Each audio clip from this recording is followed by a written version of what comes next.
Hello, everyone. This is Adam Meister, the BitcoinMeister, the Disrupt Meister.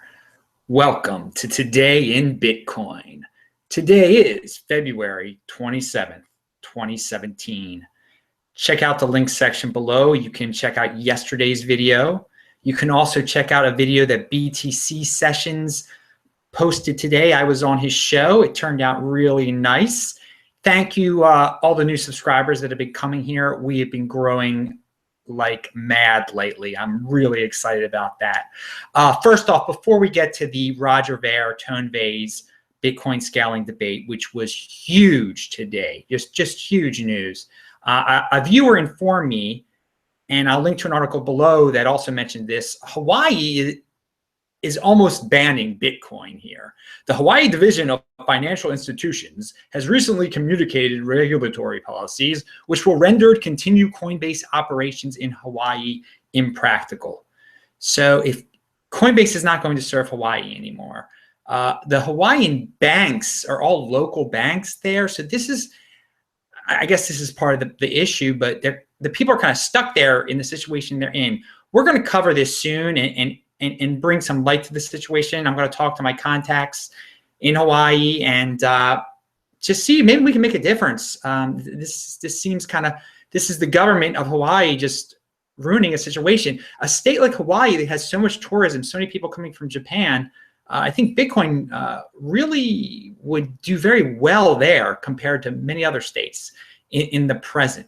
All right, there also was a Bitcoin scaling debate today between Trace Mayer and Roger Ver. I have not watched it. I think Vays has linked to it on his Twitter feed. I will link to it on his link to Tone's Twitter feed below. All right, so I took notes, a little bit of notes after. I just wrote down all my feelings about the Vays versus Roger Ver, my thoughts about the Roger Ver Vays debate.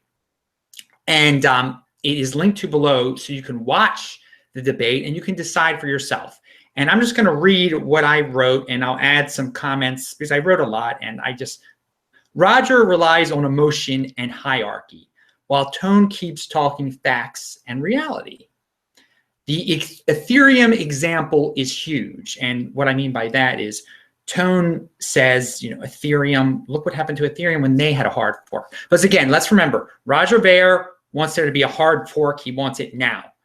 Vays is supporting the segregated witness implementation, which will take some approval to happen, and it would take some approval for the hard fork too. These are not easy things to happen, but Roger Ver is very vocal, very, very vocal, and his Bitcoin Unlimited people are holding up this segregated witness from happening.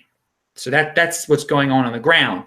Now, Roger says that Roger feels that Ethereum has done great, is fine since it's split, and I agree with Tone that I think it has been a disaster for Ethereum, and I will elaborate on that later.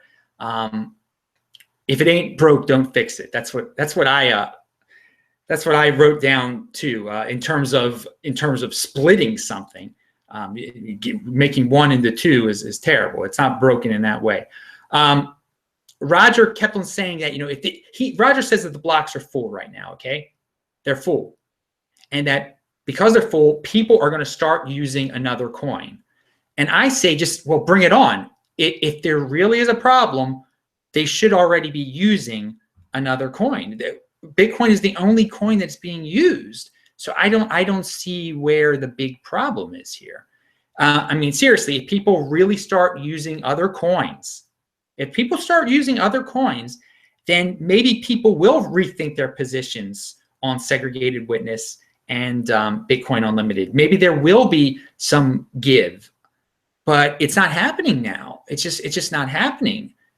And also, you know, if Roger wants a change right now, if he wants a change, why doesn't he start his own coin? I mean, he can just make his own fork of Bitcoin and call it Roger Bitcoin, and it will solve all the issues that he's talking about, that the blocks are full. He can make it as big blocks as he wants to and see if it's adopted. Let the market decide. I don't know. Again, he's talks of competition. Again, start your own. I mean, people, and he's talking about how people have taken over Bitcoin and that there's all these new people in Bitcoin. And he keeps on stressing how he's been involved for a very long time. And that's very important that he's been involved for a very long time, that he should be listened to because he's been involved for a very long time. And that's what I mentioned hierarchy before, that basically Roger Ver says he's at the top of a hierarchy and that people should take him very seriously. This is a reason to listen. But to say that all these new people are coming up with these new ideas, I mean, that's conspiratory type of things. I mean, yes, new people are going to join Bitcoin. If new people didn't join Bitcoin, it would be a failure. And he says that he wants mass adoption for Bitcoin. He wants everyone in the world to use Bitcoin as their coin, as their way of transacting money. And obviously that would put a lot of traffic, and you would need bigger blocks for that immediately. First of all, that's not going on right now. People aren't using it for little purchases. I mean, I've been on the streets of Africa, for God's sakes. That's not why they want Bitcoin. They don't want to buy a soccer ball with Bitcoin.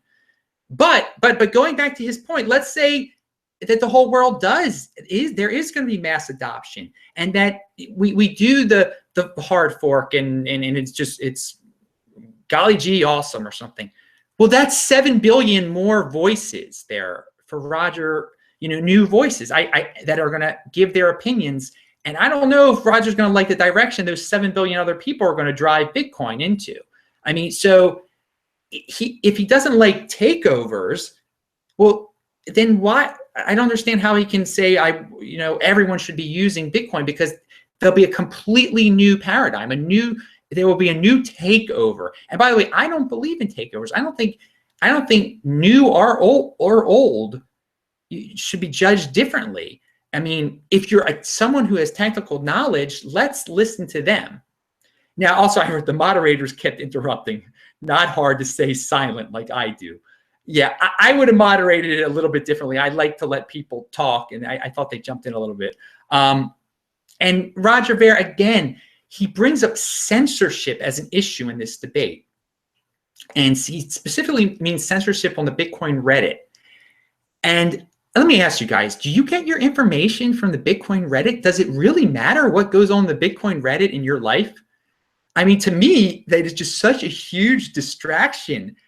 And I don't see how that's not an argument, that there's all this censorship going on the Bitcoin Reddit. Thus, people aren't finding out about Bitcoin Unlimited, how great it is.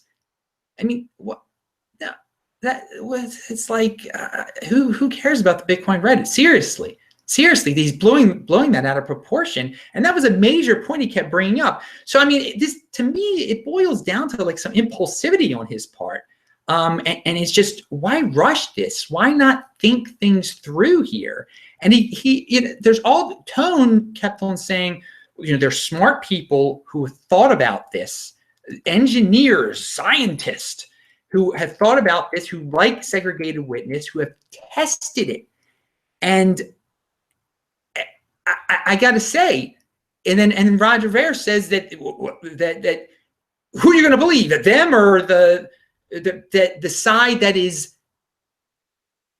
that's censoring stuff? And Tone says the engineers aren't censoring anything. It's this Reddit that might be censoring stuff.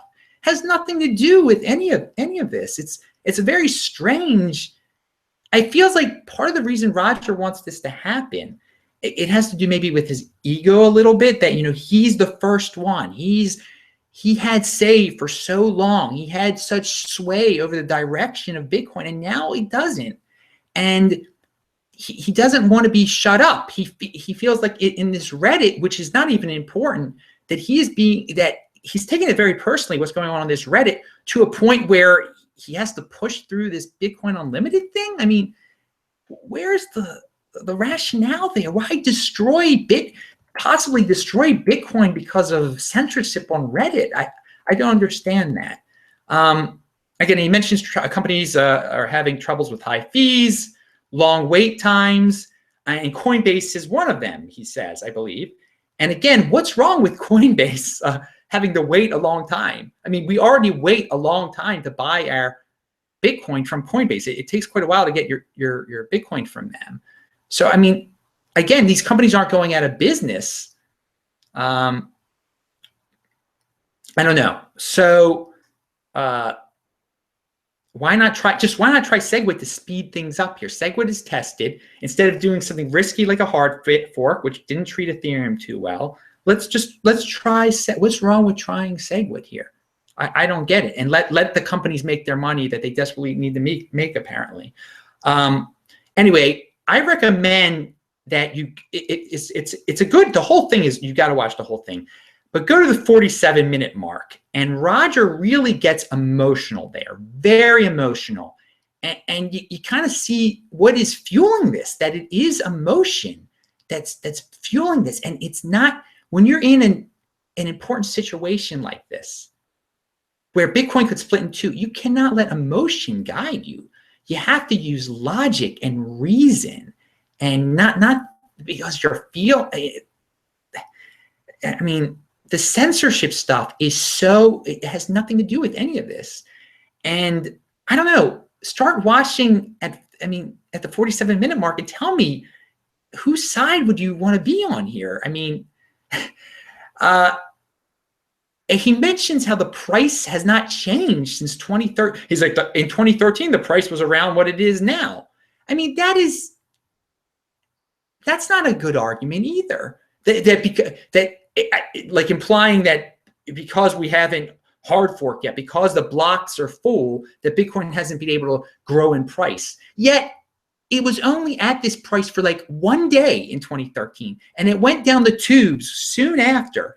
We are in a whole new realm now where Bitcoin has stabilized and has been above $1,000 for so many days now, more than it was ever above 800. So Bitcoin is in so much better shape without any hard fork, without any change. As the status quo, it has improved on its own. So that is not it. That is not an argument. There was a bubble back in 2013 that brought it to a high price for a few days. Well, what does that have to do with anything?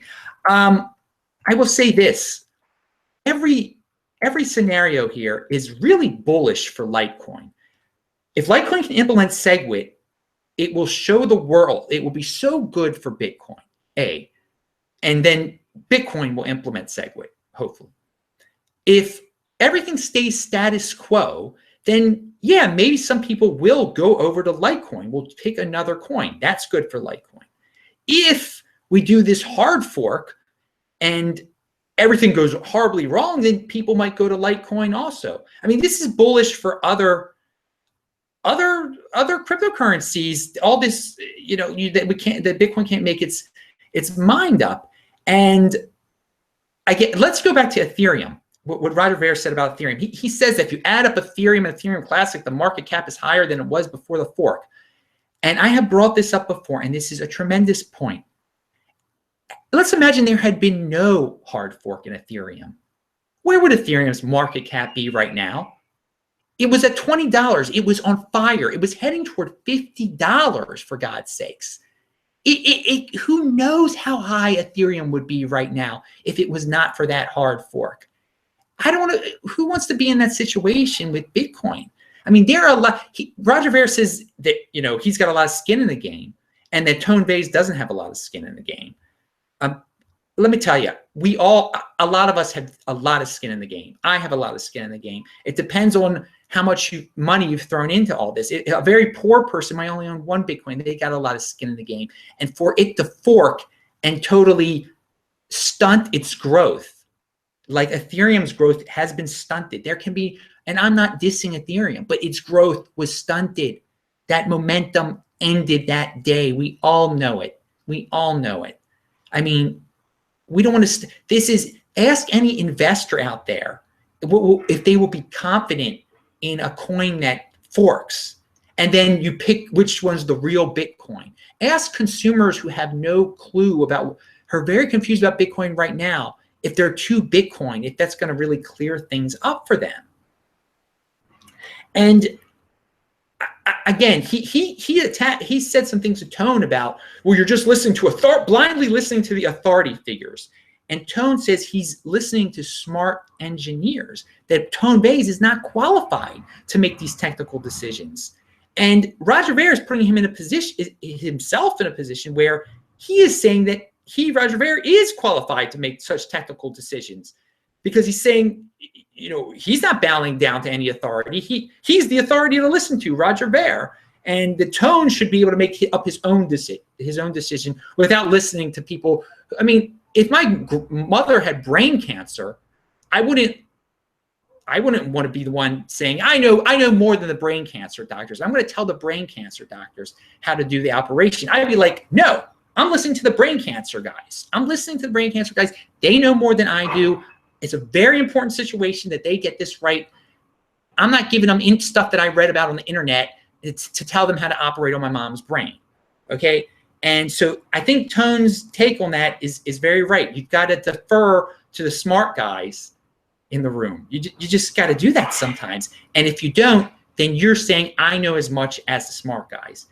And I don't know Roger Ver's technical background, but from what I've seen, what I've heard from other people, it is not as high level as these guys that have been working on it for a long time.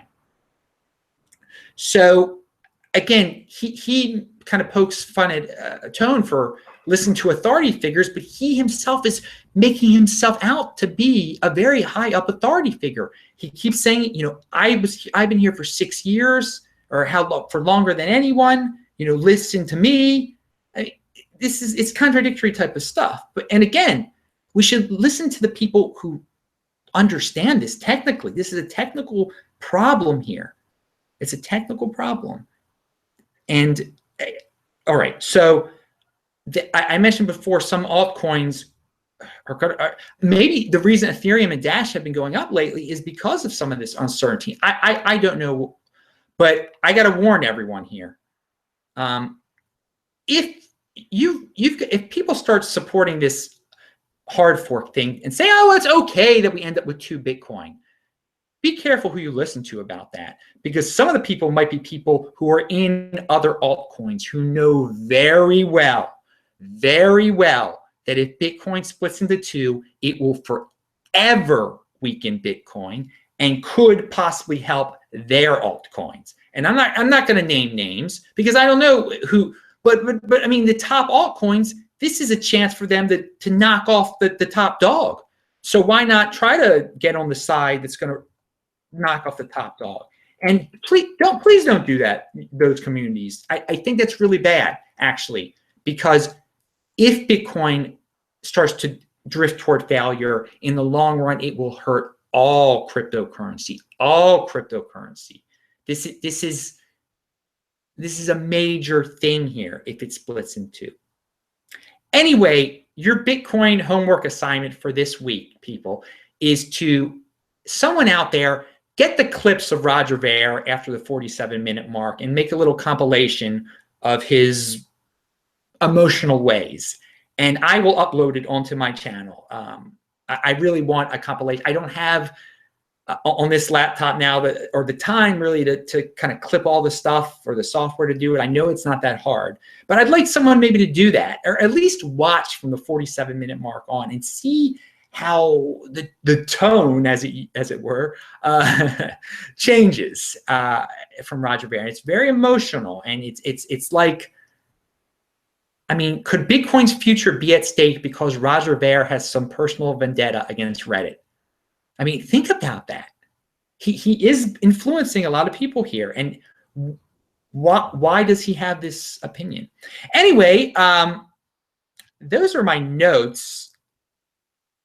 Please like this video, by the way. We've been getting a lot of likes, and it's been helping the videos. A lot of you have been finding out about these videos because of the likes. Please like. Let's try to get 100 again. We've been getting 100 likes all the time, so let's get 100. And yes, I will chat with everyone after this. Also, did anybody watch CNBC at 5 p.m. to watch the Shift Gold versus Bitcoin debate? Please share it. Please link to it. Send me some information about what happened. I have no idea. I don't have a TV here, and anyway, I want to watch. I know I'm CNBC. Come on, but I don't know if they post it online. Anyway, I do post a new video here every day for the new people, sometimes two. Check out the notes section below for all my cryptocurrency addresses and important links. Remember to subscribe to this channel, like this video, share this video, tweet it out, tell everyone you know. I hope you enjoyed today in Bitcoin. You can email me at adam@traceorhelp.com. I will chat now.